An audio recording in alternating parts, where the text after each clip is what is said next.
Hello everyone, কেমন আছো তোমরা সবাই? আশা করি ভালো আছো, আমিও ভালো আছি। দেখো এখন প্রায় ৫টা ৫টা ১৫ বাজে আর চলে গেলাম হাঁটতে।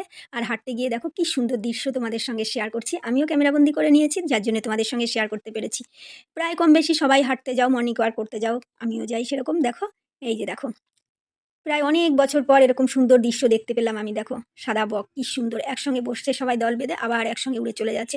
যাই হোক, হাঁটতে গিয়ে এটা সেটা তো ক্যামেরাবন্দি করে নিয়েছি। যেহেতু আমি একা ছিলাম তাই একা একাই ভিডিওটা করেছি, আমাকে দেখা যাচ্ছে না।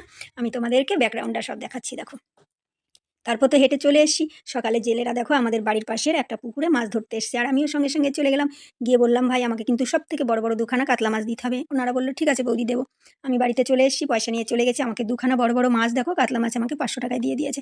আর এই মাছই দেখো বাজারে কিনতে গেলে প্রায় কেজি নিয়ে নিত ৩০০ ৩২০ টাকা এরকম। আমিও খুব আনন্দ করে দেখো দুটো মাছ নিয়ে চলে এসেছি। সেরকম ম্যাক্সিকে একটু খেলাধুলা করতে দিলাম, ও একটু মজা টজা করলো। তারপরে দেখো, যেহেতু চান টান করবো, রান্না করবো, ওই জন্য আমি দেখো আগেই মাছটাকে কেটে নিয়েছি। আমার এই ব্লগ ভিডিওটা ভালো লাগলে অবশ্যই লাইক কমেন্ট শেয়ার দিয়ে পাশে থাকো। আর আমার এই মাছ কাটাটা কেমন হয়েছে বলো? ভেবেছিলাম পারবো না, কিন্তু পেরে গেছি। দেখো, আর কতগুলো পিস হয়েছে দেখো। আজকে তো একদম লাল লাল ঝাল ঝাল করে মাছ রান্না হবে, আর সেই সঙ্গে আমার ম্যাক্সিও আজকে মাছ দিয়েই ভাত খাবে। টাটা, সকলে ভালো থেকো।